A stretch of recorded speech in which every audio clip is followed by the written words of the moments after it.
Hi, everyone. Welcome to another episode of TalkGA, our podcast on anything and everything Grand Archive. I'm your host, Mark from Solar Games, and joining me are the usual suspects, Eva and Fome. Hello. Howdy.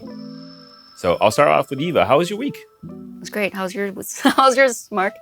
I look forward. I asked you. Thank you. You're welcome. Every time we do this recording, I look forward to coming here so much. Basically, after we finish recording the last episode, I just started thinking about I'm looking forward to talking about GA with some other people for the next episode. So yeah, this is, I do really look forward to this, our show every week, every time we do it. So yeah, I think we also kind of purposely don't discuss GA too much outside of the show so that we can get everything out there on camera. Yeah. So every time we start talking, save it for the podcast. Stop that. Stop that, yeah. All right. Well, Fome, how are you doing this week? I'm doing well. Also, had a lot of pent up thoughts to talk about on the podcast. So looking forward to this episode. I know. Yeah, it's finally we have had time to come back. I know, and talk about all the things. Speaking of talking about all the things, for today's episode, we're going to be talking, some quick announcements that we're going to give, followed by a market update. And then we're going to cover the B&R announcement that was announced after Ascent Chicago. And then we're going to talk about Ascent Chicago and do a full recap for our main topic. And then also discuss some recently revealed Mortal Ambition cards to cap off the podcast. All right, how does that sound, guys? Yeah, let's do it. Okay. So moving on to announcements. Eva, you have our first announcement. Yes. The NorCal, Northern California Regional will be taking place on Saturday, September 21st. Woo. This is our local region. Some of us are helping out, some of us are competing. It'll be really great. We have a 128 player cap, and currently I think we have about 80 something tickets sold. So you can still buy tickets and join us if you want to come out to NorCal and play. It'll be really exciting. It's at the Santa Clara Convention Center. You can buy your ticket at tinyurl.com/NorCalMRC. So that's NorCalMRC. Definitely get your ticket before it sells out if you're planning to travel here. We'll see who's best, NorCal or SoCal grudge match. Let's go. Are they invading our regional? They are. I mean, we're invading each other's regionals. Hey, you took second place at the SoCal regional a long time ago. During FTC. We got dominated by Arizona. Sorry, not FTC. DOA first. DOA, first yeah, one. the first set ever. Yeah, that's right. Yep. So come to NorCal regionals. It's gonna be fun. Okay.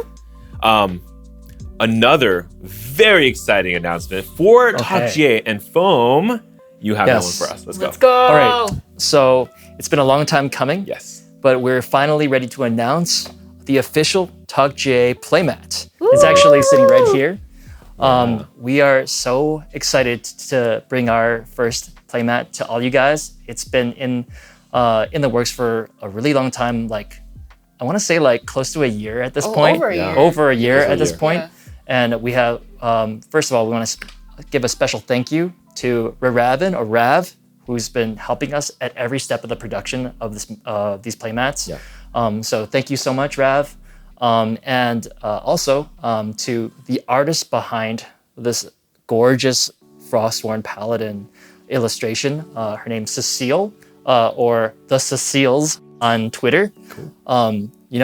I've been trying to commission art from her for years, years. Yeah. And it was at the beginning of DOA when it first came out. I was like, I want to commission Cecile to do a Grand Archive art piece. Nice. And at that time we hadn't had our podcast yet, but by the time we actually got working on this and got the podcast, I'm like, you know what? Let's make that the artwork for the playmat. So Cecile worked really hard to draft this really great concept, I think, because if you look at the way it's laid out on the mat, it's Frostworn Paladin generating a sword of ice horizontally across the mat. That perfectly goes along the memory zone of the mat. So it's nicely visually kind of separated that. And genuinely, after the artwork was done, we went through 4 revisions of actual physical prototypes because we just wanted to make sure this was the perfect playmat. So we kept trying different materials. We adjusted the placement of some of the zones. We tested them all to make sure that they were great to play on. and we're just so happy with the final product. It's like a really nice and thick mat, like the official GA mats, with a fine woven microfiber fabric top. Yeah. So it's like very smooth and silky to play on. So soft. Yeah, really soft. Again, gorgeous artwork. Yeah.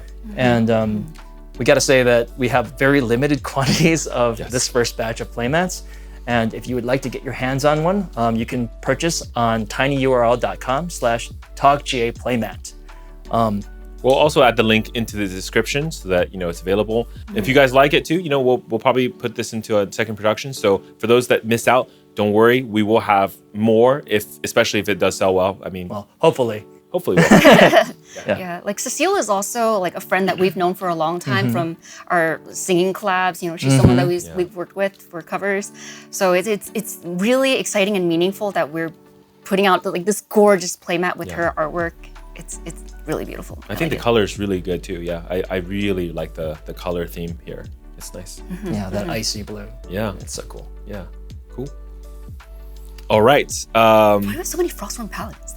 Oh, yeah. This is the Frostworn Paladin podcast. So we're gonna talk about.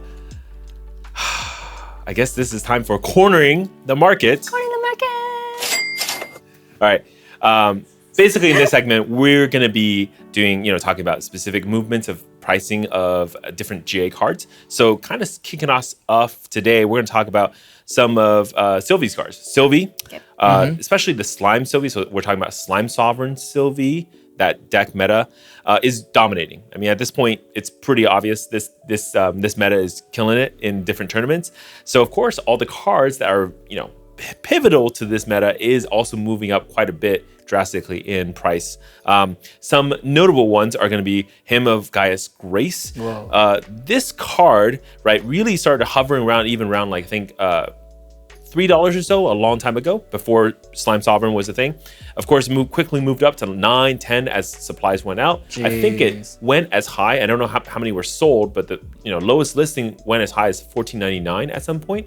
Of course, now it's settled down around $9. But this is a pretty key piece to the Sylvie meta. Yeah. I mean, people were saying this was like a bulk card back in the day. Bulk SR, that's right. And alongside with this, it's really like Gaia's Blessing, another card from Dawn of Ash that never really saw a lot of play. In fact, most of the UR regalias from Dawn of Ash really didn't see a lot of play besides from the Tome of Sacred Lightning and of course Grand Crusader's Ring. But yeah, this card has really moved up. I mean, this used to be like a 75-cent card. Now it's a $3 card. And it's probably going to go even higher because again, URs are not that common. That is also a 400% price increase. So, dang. I mean, when I say it that way, it sounds a lot more impressive, right? But it's absolutely core to the Sylvie package. Okay, moving right along. There are other card movements. For example, Vampiric Slime has actually seen quite a big decrease. This card at the highs was around $50 to $60 each card, very close to like a Carter. I think a lot of people did compare it to a Carter. It's like the slime Carter, right? Yeah. But really, I think what has happened is that the Sylvie players has realized their deck does not need this card. So they've cut out this card mostly in favor of Ethereal Slime and Storm Slime. So, you don't want to fill your top end with a bunch of advanced slimes you can't play until level 3. So you really, that slot is really challenged by the different advanced slimes that the Sylvie players have access to. Luxurious Slime, Storm Slime, Ethereal Slime have definitely taken the spot, with Verdant Slime being the optional like Destroy Regalia piece. So that's why Vampiric Slime has really taken a second fiddle to the other slimes. Honestly, with this price, if we see any more downward movement for all the players who have faith in this card, it's still a very rare card. I would start thinking about picking up maybe copies of it and completing your playset, just in the future. We never know where this card might take us. Where did it drop to? About 30 a card now. Okay, still a little expensive. We gotta talk about Slime Sovereign's nemesis, Tristan the Shadow Reaver and Dancer. Windmill Engineer, which is a pretty major piece of the Tristan deck. I mean, it is a uncommon from MRC. So right when this card was released, a lot of players felt like, hey, it's a bulk card. 25 cents is a pretty standard price for that kind of cards. Well, that card has now moved up to $1.49 and probably going to continue to go higher. I personally have sold many, many copies of the card to the point where I'm going back through all of my MRC uncommons to go find more copies of the cards because I've run out. So from that perspective, I can see why. I mean, basically, it is a key piece. It's very useful. And we should probably still see this card moving up. Hopefully not too much higher, but this is a pretty good place to settle. Perhaps this is the new Frost Paladin of MRC.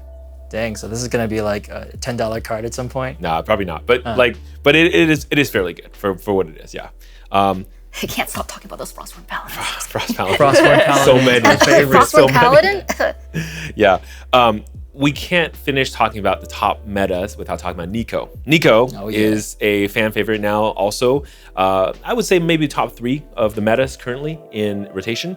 Storm of Thorns is a notable card from the Nico list, which has been steadily climbing along with Nico's rise of popularity. And it's sitting now at $5.50, potentially even higher. That's crazy. Yeah, Alchemical Revolution was always in a tough spot because it was kind of a box that had more cards, very similar to Dawn of Ash. So getting a Storm of Thorns is actually quite difficult. How much did it used to cost? Storm of Thorns, I think it used to be about $1, so it's a 500% increase because of Nico. Yeah. And we're going to cover everybody else here. So on the robot side, robots are very sad right now. They're down quite a bit. Atmos Armor Type Ares, which is a UR. Also Overlord Mach 3, also a UR from this recent set. All down about 30% from their all-time highs. Yeah. Again, due to the top, basically to the top end. Actually, the CSRs are not too bad. Oh, they're still okay? Holding on to their value? Yeah, and then cards like Cordelia is high, actually, for really? Yeah, people like the artwork. Once you get the cool CSR it's all about artwork, yeah. But they're down, and it's really due to being that the top end of these meta decks, right, for robots are really having trouble finding any spots in tournaments. It's not that people don't try to run them, but most of the experience has been it just can't compete against these faster decks or more main meta decks. I think one favorite card of this podcast especially is going to be about Erendite. Erendite has seen quite a bit of uptick. Good job. In fact, the non-foil version has gone up about three times the price. Oh. From 25 cents to 75 cents. Let's go. Still under $1. I've never sold a single copy of Erendite until recently, where I sold 2. Last topic, and I have to give the viewers an apology. I was completely wrong about backup charger. So previous episode, I made the comment that I think backup charger is fine, right? That people just need to open more boxes, that the price isn't really high. It's not something that every deck needs to run. At this point, I'm just gonna. Did you say that? You said all that? I feel like I said, yeah. Oh my goodness. Yeah. Because last episode we were discussing what we should talk about, and I brought up, backup charger seems to have a low population. Is that a problem? And you guys are like, no, it's fine. I actually didn't think it was an issue. I was like, there's a ton of it out there. Yeah, so we ended up not talking about it at all, and now here we are talking about it. Yeah. So Eva was right. Yeah, Eva was right. We were wrong. It has a population of 4,600, and not even all of that is open, out on the market yet. Absolutely. And, judging by Omnidex numbers, right? Someone who signed up last week for Omnidex registered at 9,700 as their ID. Okay. And then, of course, not everyone on Omnidex is an active player. So you want to estimate maybe half are active players, which would mean 4,800-ish. The crazy thing about backup charger is I think it might be in more decks than GCR. Grand Crusader's Ring. It belongs in literally every deck, which is why I'm saying there are more active players of Grand Archive right now than there are copies of Backup Charger. Is that a problem? It looks like a problem to me. Yeah, so I think you're right. So this problem has been exacerbated by 2 factors. Number 1, MRC's drop rates for regalias have been drastically lowered to the point where, I open a lot of boxes, so I'll just give you the number. You get a Backup Charger about 1 per case. Sometimes a little bit more than that, but it's not if you're thinking, I'm going to open a box and get a backup charger, no. Each box gives you about 3 regalias, and so you think about that, your chance of hitting a backup charger is actually quite rare. And then so just to give the viewers a little bit numbers to kind of compare this to GCR, which is the card that everybody says this is the secondary version of. If you add those numbers together of all available GCRs, that's a little bit shy of 10,000. Okay. Versus Backup Charger, which is the card that we just mentioned, can exist in a deck that doesn't have a GCR. You have a little bit, you have less than half that population in total. That makes a lot of sense now. Yeah, that's why it feels the way it does. And that's why it's driving, for a couple weeks, surprisingly, backup charger actually went down a little bit below 30. And this is why I was supporting my perspective. Hey, look, more boxes being open, it's not a problem. But of course, after that recording, I steadily saw prices increase. Right now, backup charger is around 45 and climbing. Yikes. And still climbing. And this is, so I agree, it's a problem. Have you seen the foils? I have seen the foils, yes. Yeah, they're like what, 150, 180. Oh my God. 200-ish. That's crazy. So I remember when we were trying to get a backup charger the first week of MRC, Yeah. we couldn't get the non-foils because they immediately all sold out for $10. And I only found one foil backup charger for $20. And at the time I was like, oh my God, why do I have to spend $20 to buy this annoying backup charger? And now I'm like, stonks. yes, now I'm very happy about that purchase. Yeah, I do want to like clarify this for the viewers too. Backup charger, both the foil and non-foil version, are available for reprint. Right now, it is a problem, but I would say there are ways that the game and the creators can adjust for it. So I wouldn't really worry about it too much. But yes, I think given the data, I'm ready to throw the towel in. I was wrong about backup charger. Yep. Eva was right. Eva was right. Okay. Thanks. All right. Next topic. We're going to talk about banned and restricted. Fome, you gonna lead us into that topic? Sure thing. Yeah. All right, so we got a BNR announcement at the beginning of August, right after Chicago. And so there's a bunch of parts of this. Nothing was actually straight up banned, but we did get movement from different categories. So in Grand Archive, the ban list consists of 3 different categories, 1 through 3. Stuff that's in category 1 is kind of on the watch list, so that might be an issue, and they're keeping tabs on it. Yep. Then it moves up to category 2, which is what is described as quote unquote problematic and may be banned eventually. Yeah. And then there's category 3, which is straight up banned. So we saw some movements. Creative Shock, for example, is no longer in category 1. It's just completely off the BNR. Yes. Fire. Congrats, Mark. I actually am not salty. I think I would have been mad about this before, but I'm not mad anymore. You guys need all the help you can get. Holy. Honestly, I think Fire players needed this because, I mean, we don't have the draw thing is now not unique to any other colors. So, hey, Creative Shock. You can keep that. You Fire players can have Creative Shock. Yes. We'll allow it. I'm just kidding. Okay. But in other positive news, okay, the other major change to the BNR list is Korhazi Outlook has moved from category 1 to category 2. Yep. Woo. Yeah. So probably on its way to category 3, full-on banning. On its way to Banville. We're on our way there. Yeah. Yeah. I'm very thrilled about this this movement. I don't know, what do you guys think? Oh my God. I know last week I went on like a long, was it long? I went on a passionate rant about how I hate this card. And then I went to locals and everyone was like, oh, it's the card you hate, Eva. Look, there's the Korhazi Outlook. And just like, but it's, oh my gosh. I feel so complicated about this card now. Wait, like, you're not happy about this? No, I am. What? I am. What? No, Guys. No. If it doesn't get banned, blame what the heck is going on here? I don't know, dude. It's Sean. You can blame Sean. So no, I don't like this card, right? Okay. And I feel like I did a bad job last episode of elaborating on why I feel this way about this card. I was just like, I hate it. Like Fome said, eat it into the sun. Yeah. But like, I do want to talk a little bit about why I think it's not a good fit for Grand Archive as a game in its current state and its design, right? Yeah. The part of Korhazi Outlook where it says your opponent can't play cards on your turn, that's like anti-interaction. Yeah. I don't like that it discourages people from playing an entire archetype of the game. The control archetype, right? Sure. Like there's like Fome and I both play control decks. We really like that archetype. Like we like the challenge. Arasana exists. There's an entire Arasana level 3 champion that's built around negating and it's all about control. Control is an archetype that Grand Archive wants to exist. And this card just says, no, if you're gonna play that archetype, it's gonna feel really bad for you. And it does feel bad for us, right? Yeah, we have to deal with like Trinket too. So it's like, we already have to pay 2 more things to interact with you. And now you have a card that's just like, oh, you don't get to interact at all. Yeah, playing control decks are really hard. It's really hard. It's really difficult, but it's also challenging in kind of like a satisfying way when you make the right decisions. And it's so much decision making. It's a lot of risk assessment, right? Like whether you should put cards down to play them and advance your own plan, or keep your cards in your hand, hold them up, in case of interaction on your opponent's turn. I'm personally really bad at this risk assessment, which is why I'm bad at the game. But when you make the right decision, it feels so good. Korhazi Outlook is a form of playing control. But what I find about playing control that's challenging and satisfying is that decision making. Do you put stuff down or do you leave it up for your opponent's turn? But Korhazi Outlook is control that you play on your own turn. So it's just like, it feels wrong. It feels wrong. And just like, I don't like that it discourages people from trying these control decks or being creative around it. Like, no one's brewing Negate Arasana anymore. There's a little bit at the beginning of ALC. No one's doing it anymore.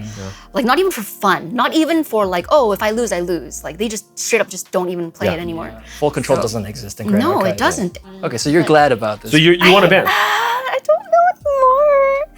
So what's the other side? What's the other reason? What's the reason not to ban it? I've been talking with Sean Livdrizel a lot about this card.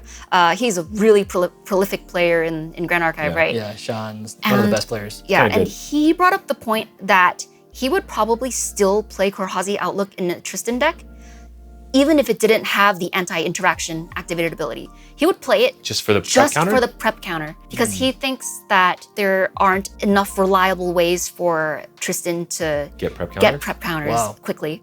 Yeah, so my opinion on this card, right, is that I think probably the card should actually get banned, right? And this is like, I've turned a 180 from last week or last time we did this podcast, because I was thinking like, hey, it's fair game, right? You have interactions. So, you know, to the counterpoints, the blue player, the counterspell players, right, is, well, why don't you just counter the casting of Korhazi Outlook? Now, the problem right now is, unless you're Astral Ceiling, which you're not going to outrace a Tristan player getting to 3, right, to be able to cast that card, there is no guaranteed way to counter a card, which is the problem, which they can just pay 2, they can cast it in a way that they can guarantee it will land. Again, the stat line is pretty fat, like it's a 1/3, so it can defend most things. You need about 2 attacks to get rid of, 2 cards essentially to get rid of this 1 card, which is a problem. And then lastly, that ability, not needing to tap, not needing to rest, is really problematic. Oh, right? Yeah, and so like multiple times in a turn is insane. Crazy. Yeah, the way it is right now, you're burning an external resource that I would argue. So on the positive side of prep counters, it's a resource that cannot be interacted with. There are no cards that can remove prep counters, which can be a problem, because you know they essentially say, well, I have infinite resources that I can access at any time, right? And I also glimpse. Don't forget the second part of this, totally unnecessary rider on the fact that I'm preventing you from playing your turn. I can also glimpse on top of that. Yeah, let me filter like 10 cards down to find my win condition. Why does it do everything? Yeah, it does too many things in one card. I think it does too many things. I guess we'll see what the devs decide ultimately come next month, perhaps. Yep, September 2nd, which is hopefully after release this. Yeah, we release probably this like episode. right as we release this episode. Now. So you already know the answer. There's actually another change that was on the ban and restricted announcement. Right. Yes. And I think we're kind of hinting at this because we keep advocating for erratas on Korhazi Outlook, which I totally disagree with. I think we should not do functional erratas from like main set cards. It sets a bad precedent, because then it's like, well, if we mess up on something, we could always just correct it. But Proxia's Vault is a different story. Proxia's Vault is unique to Grand Archive. It's a collection of cards that can be put out independently of a main set to fix particular meta issues. And then when they're released, anybody can just proxy them, print them out, play them for up to a year before they have to get an official version. So from the Proxia's Vault side, there was actually a change made as well. Pretty major, I would say. Yes, huge change. The first errata made to a Proxia's Vault card. And so that errata was to Stonescale banned.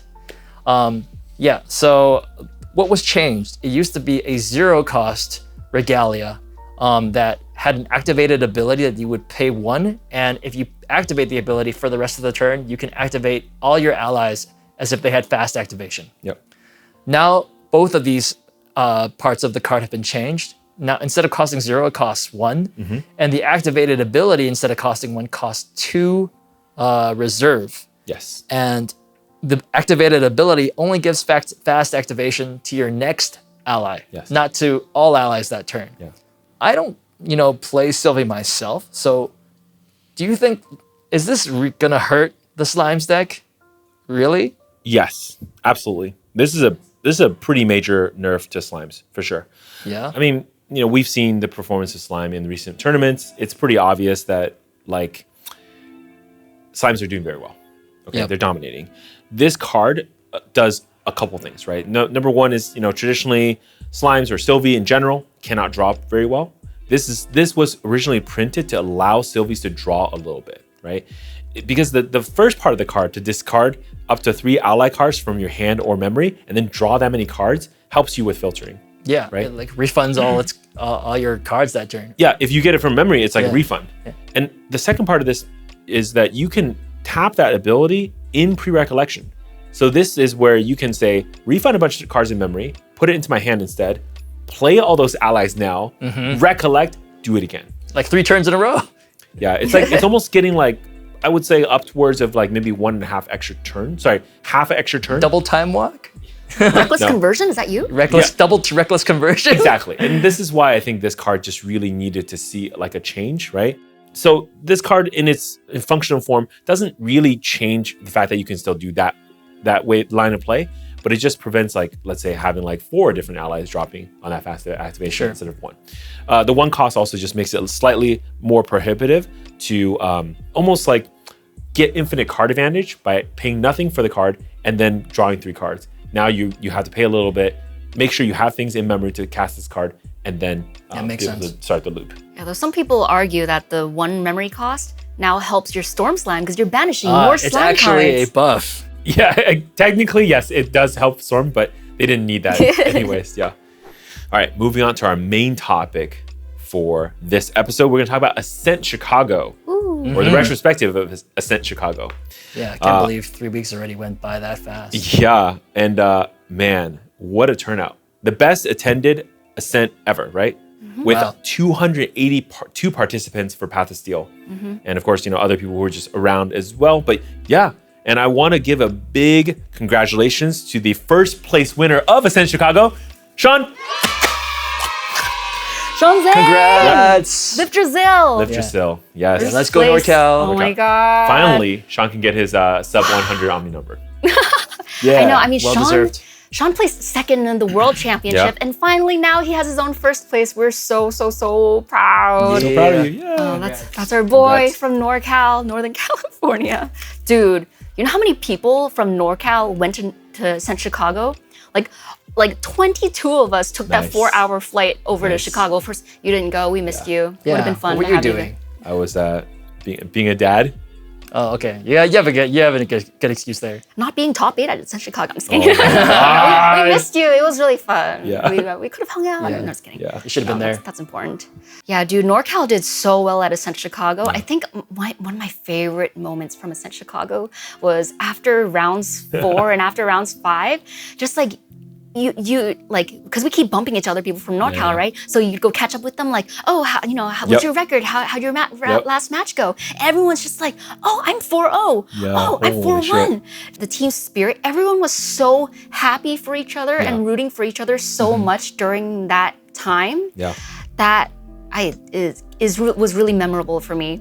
But yeah, I do want to shout out, like, besides Sean Livdrzil, who made first place at Ascent Chicago, we also had 2 other people in the top 32. Unfortunately, they bubbled out of the top 8. Yeah. Steven TTA was 10th, and then Jamba Justin was 12th. Jamba. And then also really close for making it to the top 32 was 35, Christian Ducats, who is the North American National Champion. Oh, sorry. We need to do a retrospective horn blow for Christian, North American National Champion. Yeah. North American champion. Nice. And we decided we're gonna do this every time a NorCal player wins a major tournament. Yeah. We thought it'd make a squeak sound, but it doesn't. So can we just add that in post? You got it. You got it, boss. It's already in. It's already in. yeah. While you're watching, yeah. it's already in. Magic. Don't worry, it'll actually be dolphin noises. Eva doesn't know. Huh? Also not in the top 32, besides Christian, there was also like Joe and Roomba, Savon and Ken and Krim and our own Fome did really well in the tournament too, I thought. Yeah, not nearly as well as those other people, but What was your record after round 5? I think Wait, at was round this 5 I was probably like 3-2? 3-2 or 3-1-1 or something like that. Yeah. But yeah, I still had a lot of fun. But you ended up 5-2 too. Yeah. Yeah, So which is really good. technically a positive record. So I'm kind of happy about that. Didn't make it to day 2, but yeah, like I'm just glad I got to play the meme deck that we were talking about last episode of TalkGA. And actually, you know, once in a while, slice and dicing with Erendite. That was a very gratifying experience. And also being on stream was a lot of fun. Yeah. And as usual on stream, I let the stream jitters get to me. So I'm sorry to everybody who's watching at home. I like misplayed the heck out of that game. One of the things I definitely did wrong was I wanted to entertain more than I actually wanted to win. So there was a turn where I was like, you know, if I go for this Erendite right now, it's not gonna be lethal, but I want to still do it. It's gonna look so cool. It's gonna look so cool. So I threw all my hands for Flame Memory just to do it. And he's like, okay, I'm not dead. I still have 2 life. And I'm like, yeah. Yep. And then That checks out. yeah, but you know, speaking of that game, okay, taking a little bit of a diversion here. Sure. Something happened in our game 2, and then you know it's been weighing on my mind because we had a situation in which my opponent Jay Schmidt, by the way, he was playing Win Sylvie, a really great player. He had one turn where he played Dungeon Guide. Yeah. Didn't actually physically pull out Sylvie level 3. Yeah. And then play Storm Slime. Now, this is nothing crazy. According to the rules of the game, if you do that, it's called a fail to find, and then you actually don't level up. So it was just like as if you wasted the Dungeon Guide, did nothing. Yeah. Played the Dungeon Guide, banished 2, got nothing. Yeah. So I ended up winning that game. Yeah. But I feel honestly terrible about winning that game because I don't feel like I deserve that win. So that got me thinking, you know, is this rule where both players can understand what you're trying to do with the Dungeon Guide, and yet you can fail to find and it can cost you the game? Is that a good rule that we should have in tournaments? And the example that it reminds me of in a different game, Magic, is in the past. If you haven't heard of it. If you haven't heard of it, there's a infamous situation at a tournament in which there's a card called Pithing Needle, which you play it and then you can name a card and then your opponent can't play the card that you named. So there was an important game where one of the players played Pithing Needle, named a card, but only named part of the name. So it was naming a card called Borborygmos. But the card was called Borborygmos Enraged. And Borborygmos by itself refers to a different card because both of those cards exist. So by the rules of the game at that time, because he didn't name the exact card, the opponent was still allowed to play the card that he intended to name. And that caused that opponent to still play that card and proceed to win. So because of that situation, it led to kind of a feels bad. Even though both players understood what was supposed to happen, they decided to change the rules. After that point, it was changed such that if both players understood the intent of the action and it was unambiguous what it could be and there was no other reasonable thing it could be, then we could proceed as if that's what they intended to do. So it just got me wondering, is that something that could apply to DG Fail to Find? Because it's like, he played Storm Slime, which means he obviously intended to level up. Both of us knew that. But he couldn't do it. I don't know exactly the answer because there are legitimate cases where you may want to fail to find with Dungeon Guide. And I actually played against this situation too because I was about to kill a Merlin player. They played Dungeon Guide, failed to find, lost 2 cards, and brought their influence lower than mine, then fast cured. In order to heal. In order to heal the recover 4. So influence. Smart play. So fast cure only heals 4 if your influence is lower than your opponent's. And that was a clutch play that won him the game. I lost because of that. So because there are legitimate uses for fail to find, it makes this difficult. But I would say in situations where it's unambiguous, because for example, you played an advanced element card right after, isn't it obvious what it should be to both players? So we'll see. Maybe as Grand Archive grows as a game, it will start embracing more of these kind of quote-unquote soft rules to have more mass appeal. Because if you have very hard technical rules, it definitely appeals to a certain kind of player. Like the rules lawyer type of player. Sharks, So, I mean, we'll see what happens, I think. So besides the main tournament, what other events happened at Ascent Chicago that was of note? I wanted to ask you guys about Path of Puzzle because as a viewer at home, I did not understand what was happening. Oh, That was cool. Path of Puzzle was pretty sweet. Yeah. Was it? People were like, I felt like they were more obsessed with doing Path of Puzzle than actually playing in the tournament. Oh my God. There was like a consistent crowd around the puzzle table the whole time just working on that. Can you give me a little background? Yeah. What is Path of Puzzle? Path of Puzzle is when you pay for your entry and get your goodie bag, inside is a little envelope that contains like 3 or 4 puzzle pieces. Okay. And you have to put those puzzle pieces and assemble a bunch of different artworks for upcoming cards in the next set, Mortal Ambition. Previews. Yeah. Oh, But you okay. they're not going to just give you the spoilers. You have to solve Work for it. We had to earn it. Yeah, you got to earn it. Nice. So for each one that each puzzle that was complete, they would include in the closing ceremony presentation as a spoiler card. Yeah, where they show us the name, the effect, everything about the card. Did every piece of puzzle get completed? Oh, Yes, all 8 got completed. People dominated Path of Puzzle. So there had to be multiple copies of puzzle pieces, right? Yeah. Yeah, they Okay, made cool. sure to build in that redundancy. Yeah, in case someone doesn't just leave. Someone didn't show up. Someone didn't finish the puzzle. Yeah. Actually, I was responsible for This guy it being at the- delayed for a long time. At the fucking end of the event, he's like, "Oh shit, I still had another envelope in my bag." Like we're like, "What the heck?" Was he key? Were you key to finishing Well, the like, artwork? so what happened was 10 people gave me their puzzle pieces because they were like, I'm too busy to work on Path of Puzzle. You can work on it. I'm like, I'm in Path of Steel too. Like, what time do I have to work on Path of Puzzle? Oh, that's fine. You're Morgid. You're They're like, assume I'm gonna just scrub out immediately. I'm joking. It's because your brother was coming to the event so, and he wasn't playing. The fact that I was holding so many bags of puzzle pieces, I think, held up it from being sold for quite a long bit. Got it. Because we were waiting for your brother to arrive, and then you were like, "Here, take all these pieces." Your job is to work on Go do Path of work, Puzzle. yeah. Thank you, Cody. You did a great job. Good job, Cody. Yeah.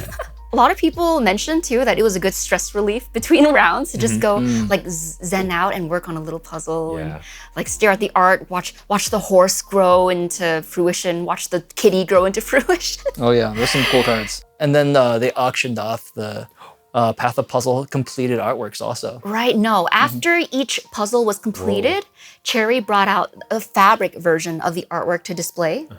And that's what got auctioned, and people got to take those home, and that was really cool. Okay. So Wow. This is an event. Yeah. It's nice. Overall, it was really fun. You should have been there.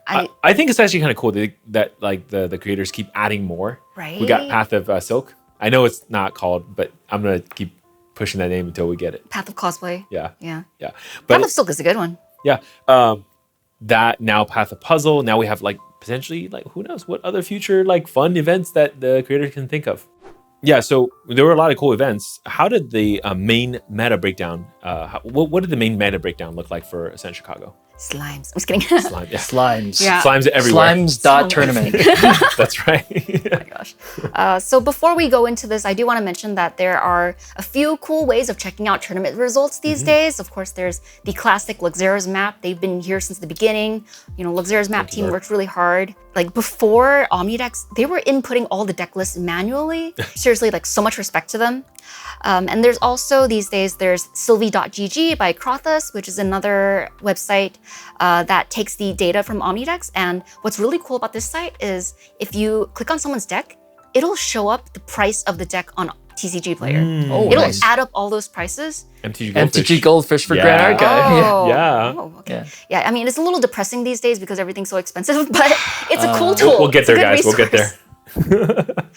Yeah, and then thirdly, there's also a site made by one of our locals, Rome MDuo. The site is called Fractal of Insight. It's fractal, the URL is fractalofin.site. Fractalofin.site. I get it. Okay, got it. Yeah, nice. And what I really like about this site is the head-to-head feature.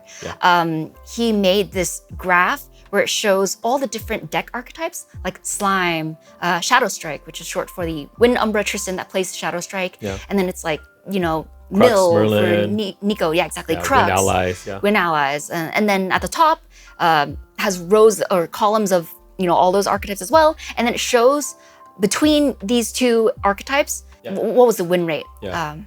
Basically deck favored type of matchups, right? Matchup favor, matchup like win rates, etc. towards each other. Yeah. But it's based on real tournament data, not like we're, theoretical. This is a 75-25. Yeah. Right. Cool. I mean, of course, we can't say that these head-to-head percentages are indicative of, like the deck's power as a whole. Yeah. But if you have a big sample size, like Yeah. for example at Ascent Chicago or a really big regional, it is kind of interesting. It means something for like the average player, right? Yeah. This type of data absolutely is super valuable to be in the hands of the players. Yeah, great website.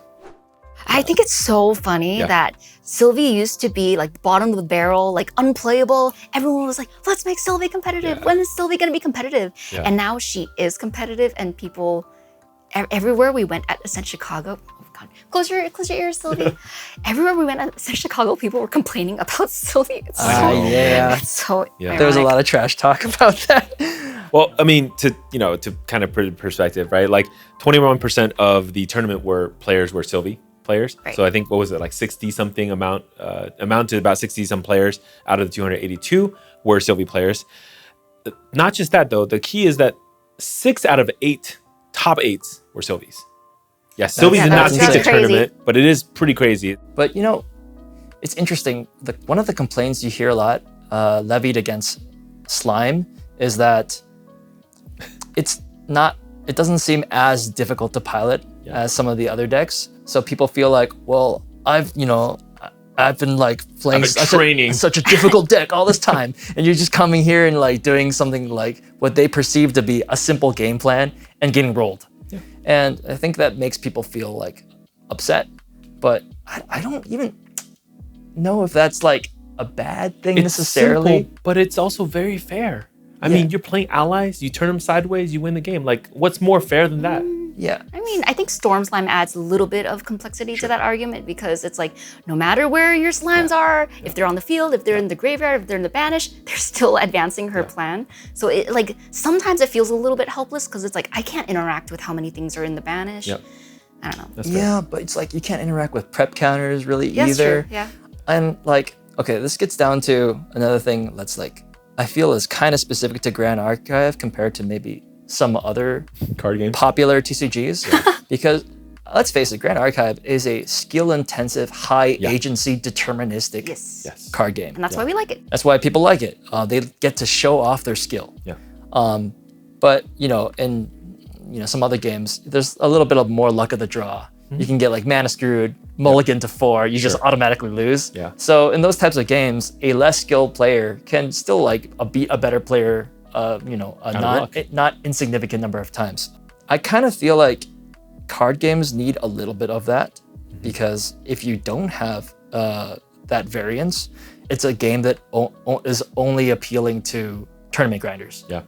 And a game that only appeals to that crowd really has a ceiling for how popular it can really be. Yeah. And by no means am I trying to say that like Sylvie players are at the top are any like less skillful, because there's so many. Definitely not saying no. that. Like the people that were at the top of these tournaments, like there were like 4 chess club slime players in the top 8, which is extremely impressive.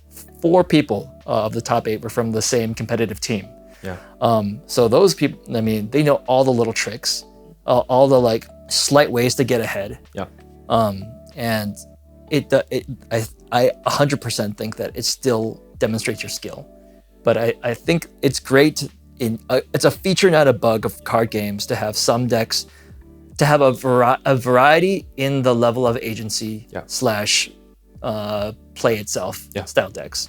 Yeah.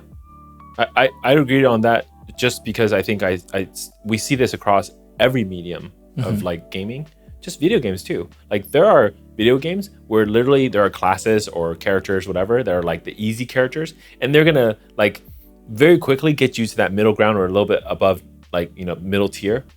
And then there are characters that, like, if you suck, you're gonna be bottom tier. But if you're good, man, you could really take this character to tier 1. And this is a very normal part of any medium. So I think it's actually really healthy, even if, right, and that's not what you're saying, but let's say that the Sylvie deck is meant for new players to just easily get to that medium tier. That's not necessarily a bad thing. It's only a bad thing if that becomes too dominant to the point where everybody's Sylvie, right? Yeah. Then that would be a problem. And it got close to that maybe. Yeah. And that's why they introduced the Stonescale ban errata. Exactly. So probably it's come down a notch. Yeah. But I don't think at this point it's really problematic. I do have one last thing I want to say. I don't really know how to put this in a not arrogant sounding way, but thank you. Like, I just want to say thank you so much to everyone that talked to me or talked to Fome about. Thank you guys. You know, like a lot of people mentioned that they watch our podcast and they watch our videos, and it was honestly overwhelming to me in the most positive way possible. I was not expecting this many people to tell us that they watch our podcast and that they like our content, and it just like made. Thank you guys so much. Yeah. Thank you, everyone. I wish you could have been there too. Yeah, it was so gratifying, and honestly, like, we're just incredibly grateful for everyone who supports the show. Also, everyone else who's been leaving comments on the YouTube video will like share nice comments that we see to each other and be like, oh my God, that's so sweet. And then of course, like everyone after last episode who was like, okay, good episode. When is episode 9? When's the next episode? Like, we want the next episode. Like, thank you so much. We really, it's been surreal how much support we've been receiving from the community. Yeah, when are we gonna do episode 10? When episode 10?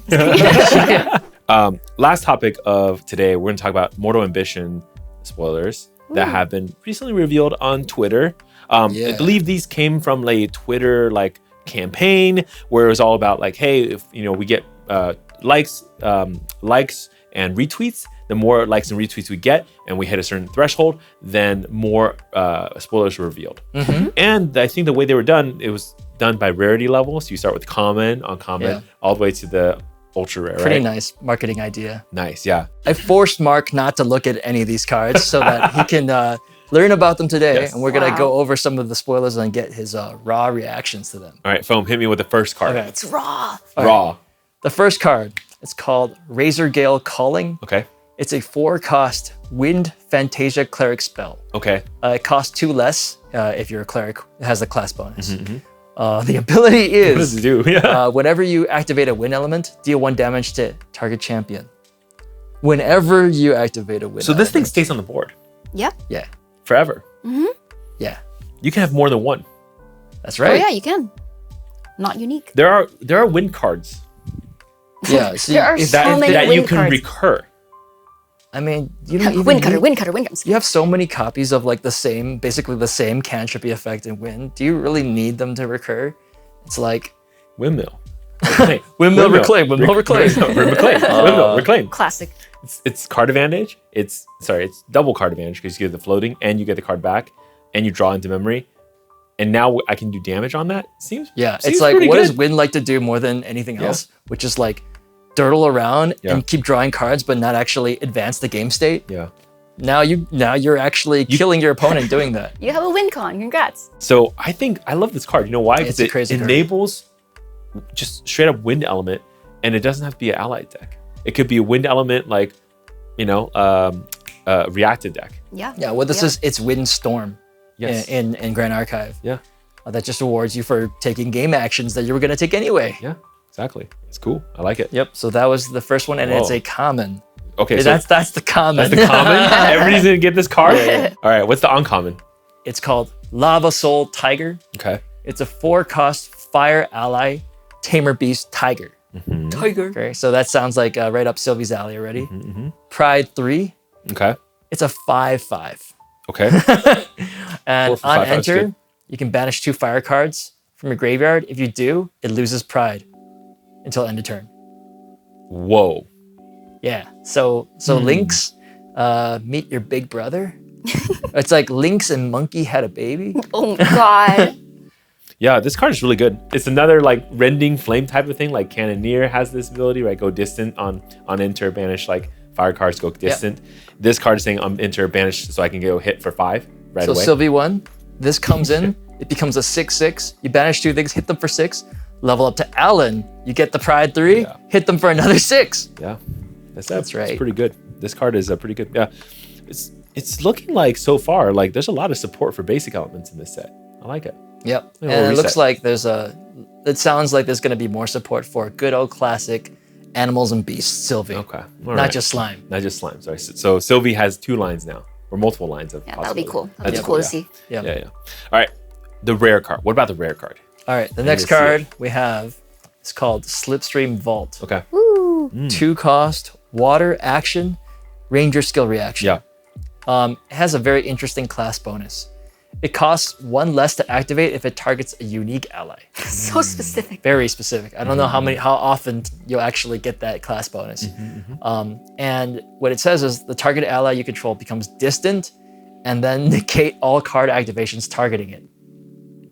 What the heck? In water? So this is built for Dahlia, right? It's straight up built for is, Dahlia. like, meant for Dahlia. It protects Dahlia and gives it the distant all-in-one go, probably for that Dahlia one turn kill deck. I'm kind of like skeptical if this is really what that deck needs, because like, how often is like the way you deal with Dahlia like, I'm gonna fireball it before it kills me, or like I'm going to Zephyr it or something like that. It could happen. And also, we don't know the entire card pool in A and B yet. So there could exist like a lot more spells and skills. That's true, yeah. It could be trying to... that this would want to negate. Also, you can just do it. Just pay 1, get distant. It's true. It's very cheap. Yeah. To get distant. It doesn't require you to negate anything. It's not a part of the casting cost or anything like that, right? I mean, aside from the card, I love the artwork on this card. The artwork is badass. Like it's so it's like action oriented. I can see exactly what's happening. I also know that this is, you know, a ranger card because there's a bow in the artwork, right? And then she has an eye patch. If I'm not wrong about this card, that's a Three Kingdoms call right there. This is a Sanguo character named Xiahou Dun. Well, technically, it's kind of interesting, right? This is like the isekai Sanguo, right? So this is Xiahou Dun and Xiahou Dun's brother Xiahou Yuan, if they were combined into one character, and then also a girl. Oh, I see. Yeah, so Xiahou Dun is famously known as the character with the eye patch, simply because he did something really epic, right? So he was like riding through a mountain pass. They got ambushed. First of all, fends off ambush, no problem. However, it gets an arrow into the eye. Oh, shit. He pulls this arrow out with his eye. Oh, God. And he eats it, and he says, "No part of my body should leave my body." So this guy is super vicious general. Like he's one of the top generals of the Wei army. Under Cao Cao. Yeah, so that's why he has an eye patch. And it's very famous as the person with the eye patch. And there's multiple people, of course, with the eye patch and a warring whatever, but Xiahou Dun is the most famous one. Yeah. Look forward to our special Mortal Ambition Three Kingdoms lore episode. Yes, we still have to do that. We teased that last episode. We'll do it. We will do it. That's true. Okay, hit me with the next card. SR, I love it. This one is spicy. I think you can like it. I saw red. Yes. Yes. All right, so we get our second Sword Saint reveal. So the first one that was revealed was Sword Saint of Eventide, was the Water Sword Saint, but now we get the Fire Sword Saint, Sword Saint of Everflame. Oh, okay. 4 costs, Fire Ally Warrior. Warrior, yes. Fire Warrior, let's go. Okay, but it costs 4, so it costs a lot. Yeah. It has class bonus. You can pay 2 and banish it from your graveyard. If you do, target fire element weapon or ally gets +2 power until end of turn. What? Home? Play stuff from graveyard and fire now. Yeah, it's hone from your graveyard. This is a really cool card But design. it's better than hone. It buffs allies too. It buffs allies, yeah.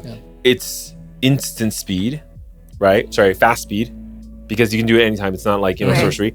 I like the card design too, because it doesn't say banish a fire card, right?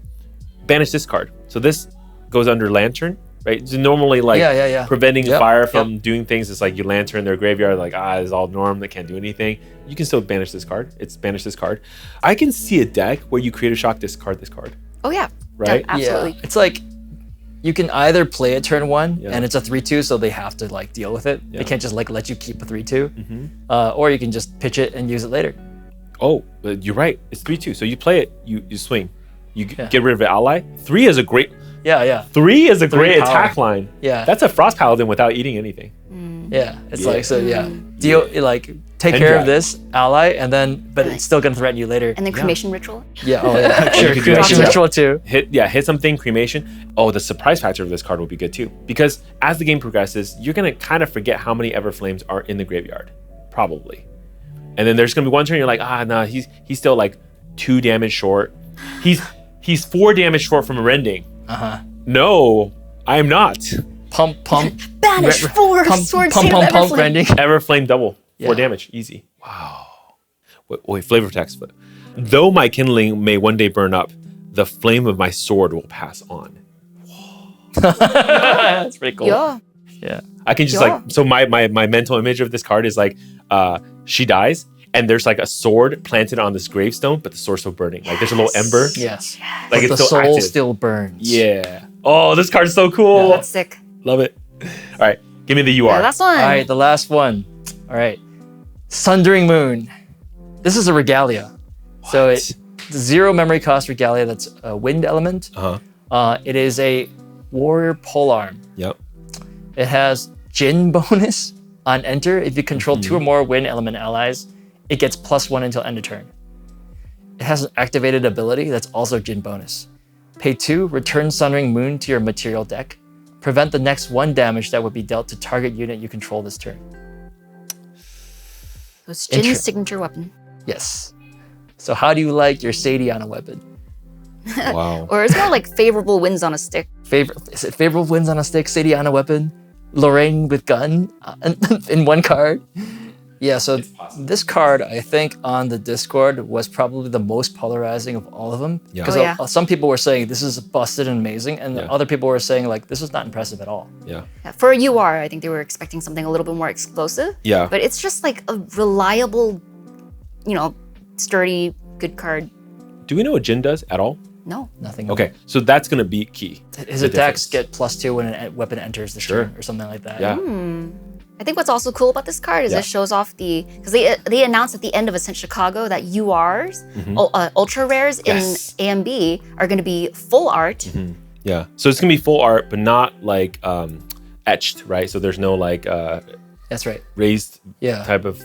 So it's just gonna be full art. Only the CSR would have that. I like it. It's kind of like now separating like if you pull a UR, you know you got a UR. It's nice. It makes it a little bit more exciting when you're opening product.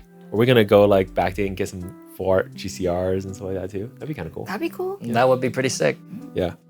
Yeah. So those were the spoilers from the Twitter campaign. Nice. Before we, close out the episode, I want to leave the viewers and Mark with some hints for a potential card that's going to be reprinted. Is there more spoilers? So, kind of on the topic of Twitter spoilers, they released a video, which was basically Silidar, the head developer, asking players to guess upcoming reprints of cards.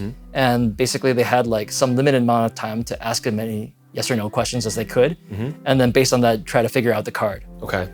So Eva and I, while we were at Chicago, had a sort of a version of this. Like we were just sitting in the VIP lounge and Silidar walks in and he's like, he does his like signature Silidar nod with like the hat and he's like, I have a bunch of A and B reprints. Yeah. So we had to play the guessing game. Okay. We got to play the guessing game. So these are cards with new artwork. That's right. But they're reprints. They're reprints, but with new artwork. Correct. Dungeon Guide? Can I neither confirm or deny? No, it wasn't Dungeon Guide. But basically, we played 5 questions. We had to ask 5 questions, and at the end of it, if we got it right, if we got the card right, Silidar revealed the card for us. Okay. So we actually yes or no questions. Yes or no questions. So we actually got it right and got to see one of these new reprints. It was freaking cool. We didn't get every one of them right. So some of them he was just like, okay, nope, and it's gone forever. We have no idea what that card is. But yes, but we want to leave the viewers with some of these hints, and you guys can try to guess what this card is. Okay. We were actually given permission by Silidar that we could maybe drop some of these hints. Well, specifically, he was like, "Yeah, you can spread rumors." Spread rumors. Yeah, so go spread some rumors. Interpret that as we can't actually explicitly say what the card is, but we're gonna drop some hints, and maybe you guys can guess it right in the comments. Rumor, so it's unconfirmed. Yeah, it's a rumor, so we can neither confirm or deny, but put your best guesses in the comments. Okay. All right. So the hints are, it's a norm ally with no floating memory. Okay. With a class bonus. And just so you guys know, Mark doesn't know what it is either. What the? Yeah, and think of something that would be appropriate for a reprint in like a Sangwa setting. Norm ally. How recent? Wait, okay. We're not going to answer any further questions beyond the 5 hints. We're not going to tell you if you engineer this shit out of this. Okay. I'm gonna say things. They're gonna react. I'll live figure shit out.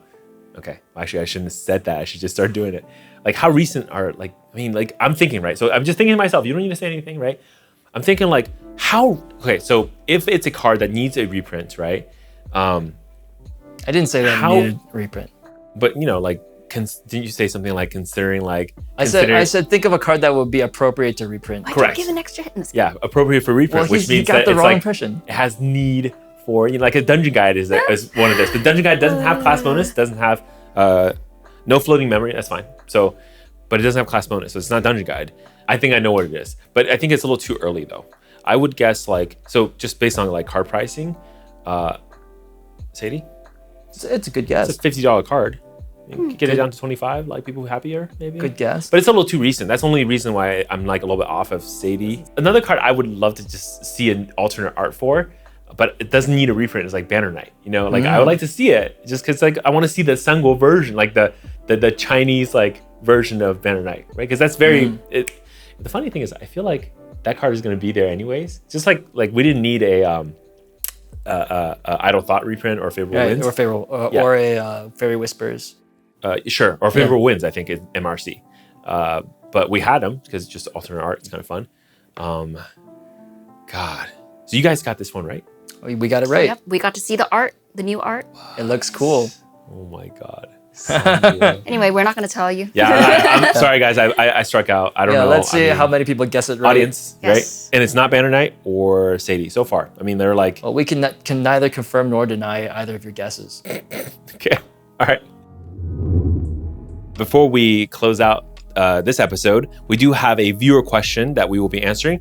For those of you who are curious about like how to ask us questions for TalkGA, if you have a question, you can tweet at us at TalkGA_podcast, or if you are watching this on YouTube, feel free to leave a comment down below. Make sure to include the hashtag TalkGA so we can get to your questions. Lastly, you can also email us at talkgapodcast@gmail.com and we will answer your question.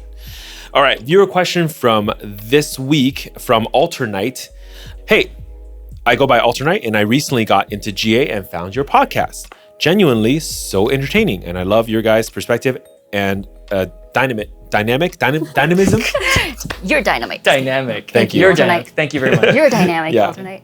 I've been wanting to set up a local community in the area I'm in. I live in Minnesota, and I've heard the Midwest is kind of a dead zone, LOL. I've talked to some of my LGS before, and there's reluctance to pick up GA. Any tips in finding players near my community? Also tips in convincing local game stores. I figured if I build a community, convincing a game store can be next. Thanks for the amazing content. Oh, thanks for the amazing email. Yep. Thank you you. very Thank much. you for the question.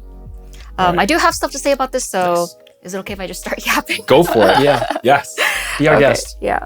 So I'm just gonna speak on this as if you don't have any of this information yet, because I'm just gonna I don't know where people are at, and there might always be a viewer that has the same question and doesn't know where to start. So I'm just gonna start from zero, which is if you are looking for stores around you that have Grand Archive or Grand Archive events, the first place to look is probably Omnidex, which is Grand Archive's official organized play website. They have a store locator and an event finder. You can put in your zip code, and then it'll show if there's any stores near you. Besides from that, I would recommend going to the official Grand Archive Discord server, where you can check the community share channel and see if there are any Discord servers linked there that serve your region. Like for example, we have a NorCal Grand Archive Discord, and if you don't find any there, you can always ask in the chat to see, oh, hey, does anyone know if there's a scene in Minnesota?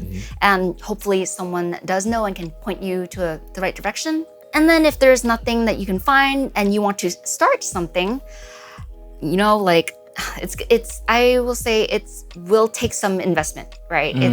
It's not the easiest, but it's not impossible. I would suggest trying to kind of model yourself after the official Grand Archive Learn to Play program, the Grand Archive Academy, where you go to a store and you ask if you can use their space one day a week for a certain time period for a few weeks. Like for example, our local store for the Grand Archive Academy did every Thursday from 6 to 10 p.m.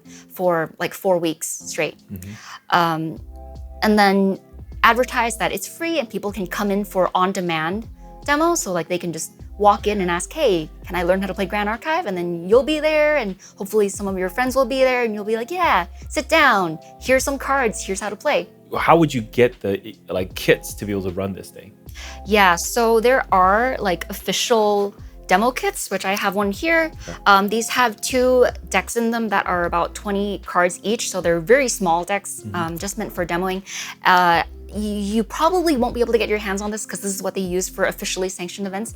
But I can post the deck lists for both of these decks, so you can build them yourselves because it's made out of all commons and uncommons. So hopefully it's pretty cheap to make. They're all DOA cards. Of course, a lot of people would rather try a game before they buy into it. So if you can afford it, get a bunch of starter decks that you can loan out to people so that they can, check it out before and decide if they want to get their own deck.